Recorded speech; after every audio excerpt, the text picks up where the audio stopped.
Ikaw ay nanonood ng video na ito ngayon at may nangyayari sa loob ng iyong katawan na maaaring ganap mong hindi napapansin. Hindi ito isang bagay na nakikita mo sa salamin. Hindi ito isang bagay na agad mong nararamdaman. Ito ay tahimik, nakatago at para sa maraming lalaki, natutuklasan lamang kapag huli na ang lahat. Ngayon, matututunan mo ang isang bagay na walang lalaki ang dapat hindi malaman, ngunit ang karamihan ay hindi pa naririnig dahil ito ay isang paksa na iniiwasan ng mga tao na ikinahihiya ng mga lalaki na pag-aralan at bihirang ipaliwanag ng malinaw ng sistema ng pangangalagang pangkalusugan. Kung ikaw ay lalaki o kilala mo ang isang lalaki na mahalaga sa iyo, manatili rito hanggang sa dulo dahil ang matutuklasan mo sa video na ito ay maaring literal na baguhin ang takbo ng iyong kalusugan. Ako si Drora Rose Padilla, isang doktor na espesyalista sa kalusugan ng lalaki at andrology. At sa loob ng mga taon ng aking karera ay nagsilbi na ako ng daan-daang pasyente na dumating sa aking klinika na may malubhang problema na maaaring matukoy ng mas maaga sa bahay nang walang mamahaling pagsusuri ng hindi kailangan ng laboratorio. Ang impormasyong ibabahagi ko sa iyo ngayon ay libre, madaling ma-access at metnu anong other senyals na may kailangang bigyang pansin ng agarang sa iyong buhay. Pinag-uusapan natin ang kulay ng iyong tamod. Alam kong mukhang kakaibang paksa ito. Alam kong karamihan sa mga lalaki ay hindi kailan man tumigil upang obserbahan ito ng mabuti. Pero pakinggan mo ng mabuti, ang kulay ng iyong tamod ay isa sa mga pinakadirekta at tapat na tagapagpahiwatig ng nangyayari sa iyong reproductive system, sa iyong immune system at sa iyong pangkalahatang kalusugan.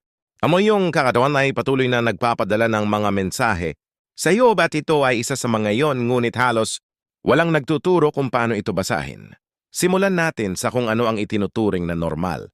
Ang malusog na tamod ay may kulay na puting gatas o bahagyang dilaw na may makapal na texture na nagiging mas likido pagkatapos ng ilang minuto mula sa paglabas. Ito ang inaasahang hitsura kapag maayos ang lahat. Ngunit anumang pagbabago na lampas dito ay dapat bigyang pansin.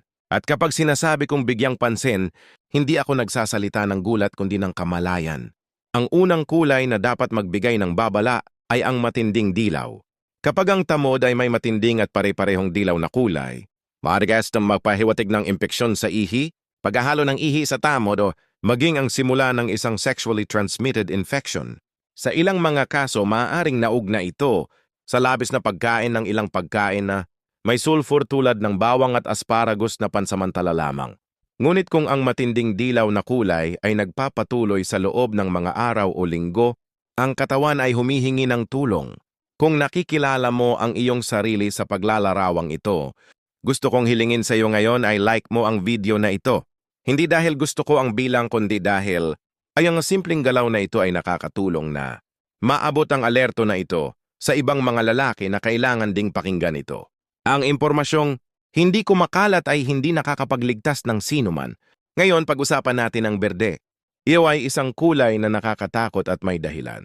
Ang tamod na may berde na kulay ay isang malinaw na senyales ng aktibong bacterial infection sa reproductive tract. Maaring ito ay prostatitis, epididymitis, o isang hindi nagamot na sexually transmitted infection. Kung nakita mo na ang kulay na ito kahit isang beses, kumonsulta sa doktor ng walang pag-aatubili. Hindi bukas, hindi sa susunod na linggo. Ang kaso ni Marcos, isang 38 anyos na lalaki na aking nagsilbihan kamakailan ay napaka-representative. Hindi niya pinansin ang pagbabago sa kulay ng tamod sa loob ng halos 4 na buwan. Nang dumating siya sa klinika, ang impeksyon ay kumalat na sa prostata at ang paggamot ay naging mas mahaba at mas mahal kaysa kung siya ay kumilos ng mas maaga. Ang pinakakapansin-pansin, halos wala siyang nararamdaman. Walang matinding sakit, walang halatang sintomas. Tanging ang nagbago na kulay na hindi niya kailanman pinansin ng mabuti. Bago tayo magpatuloy, kailangan kong sabihin sa iyo ang isang mahalagang bagay. Dito sa Channel 81, nanonood ng mga video tulad nito ay hindi nag-subscribe sa channel. Kailangan kong hiligin sa iyo na maging iba. Mag-subscribe ka ngayon? Hindi lamang para sa akin kundi para sa iyo. Kapag nakasubscribe ka na at naka-on ang bell, bawat bagong video na may mahalagang impormasyon ay direktang darating sa iyo. Hindi mo mapapalampas ang mga alerto sa kalusugan na maaaring gumawa ng tunay na pagkakaiba sa iyong buhay at sa buhay ng mga taong mahal mo. Ang aming layunin ay maabot ang 100 seryoong subscribers pa rin sa buwang ito. At bawat subscription ay kumakatawan sa isang taong pumili na alagaan ang kanyang kalusugan ng mas seryoso. Maging bahagi ng aming komunidad, umaasa ako sa iyo. Bumalik tayo sa mga kulay. Ang rosas o pula ay marahil ang pinakakot sa lahat at talagang hindi ito dapat baliwalain. Ang tamod na may rosas o kitang-kitang pulang tono ay nagpapahiwatig ng pagkakaroon ng dugo. Ang medical na termino ay hematospermia. Mayroon may mga sanhi na mula sa maliit na pansamantalang pamamaga sa prostata hanggang sa mas malubhang kondisyon tulad ng polyps yet internal varus o sa mas bihirang mga kaso, mga tumor ang isang beses na pangyayari.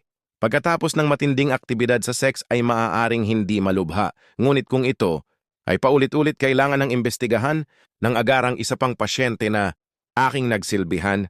Si Roland ay 52 anyos at inilarawan ang isang episode ng Rosas na Tamod sa kanyang asawa na si Chris na siyang nag-insist na kumonsulta siya sa akin. Ang detalye iyon na napansin ni Chris ang nabligtas sa buhay ni Rolando. Natukoy namin ang isang TVS clue sa prostata sa maagang yugto na maaaring gamutin. Kung hindi pinilit ni Chris at kung hindi kumilo si Rolando, maaaring ibang-iba ang kwento. Ngayon may isa pang pagbabago na maraming lalaki ang akala ay normal dahil madalas itong nangyayari. Ang tamod na sobrang malinaw o halos walang kulay. Kapag ang tamod ay ganap na tubig-tubig at walang kulay, maaari itong magpahiwatig ng mababang konsentrasyon ng tamod na direktang nakakaapekto sa fertility. Maaaring naugnay ito sa masyadong madalas na paglabas na pansamantala o sa malubhang kakulangan sa nutrisyon tulad ng mababang antas ng zinc, selenium at vitamina E na nakakaapekto sa produksyon ng tamod. Sa ilang mga kaso, ito ay naubagara sa mga duct o sa hormonal dysfunction. Ang katawan ng lalaki ay nagsasalita, ngunit itinuro ng lipunan sa mga lalaki na huwag makinig. Ito ang isa sa pinakamalaking trahedya sa kasalukuyang kalusugan ng lalaki at mayroon pang kaso ng tamod na maihitsura ng madilim na grumo o kayumang ginakulay. Ito ay nagpapahiwatig ng matandang dugo na namuo na nagmumukungkahi ng panloob na pagdurugo na nangyari ilang panahon na ang nakalipas. Ito ay isang senyales na nangangailangan ng agarang investigasyon, walang eksepsyon. Gusto ko ring pag-usapan ang isang bagay na hindi kulay ngunit kasama ng mga pagbabago ang amoy. Ang malusog na tamod ay may bahagyang acidic na amoy katangian. Ang napakalakas, mabaho o ibang amoy kaysa sa karaniwan lalo na kapag sinamahan ng pagbabago sa kulay ay halos palaging senyales ng aktibong impeksyon. Ngayon na maaari kang magtaka ano ang gagawin sa lahat ng ito. Una, simulang obserbahan. Mukhang simple. Ngunit karamihan sa mga lalaki ay hindi kailanman ginawa ito ng may malay. Pangalawa, panatilihin ang sapat na hydration. Dahil ang dehydration ay nagkokonsentra ng mga fluid at maaaring pansamantalang baguhin ang kulay. Pangatlo, bawasan ang alak at sigarilyo na direktang nakakaapekto sa kalidad at kulay ng tamod.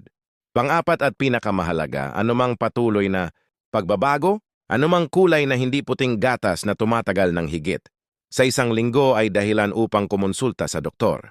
Huwag hintayin na lumala. Ang kalusugan ng lalaki ay itinuturing pa rin na masyadong tabuo at ito ay nadudulot ng buhay. Namamatay ang mga lalaki dahil sa kahihiyan na kumonsulta. Namamatay sila dahil sa akala nila na ang pag-imbestiga sa sariling katawan ay kahinaan. Araw-araw akong nagsisilbi ng mga lalaking dumadating na malate diagnosis, na maaring naiiba kung sila ay kumilos, nang mas maaga gamit ang impormasyong dapat ay may access ang sinuman. Kaya't umiiral ang channel na ito. Kaya't ginawa ang video na ito. At kaya't kailangan ko ng iyong tulong upang maabot ng alerto na ito ang mas maraming tao. Kung narating mo na rito, gusto kong gawin sa iyo ang isang huling hiling.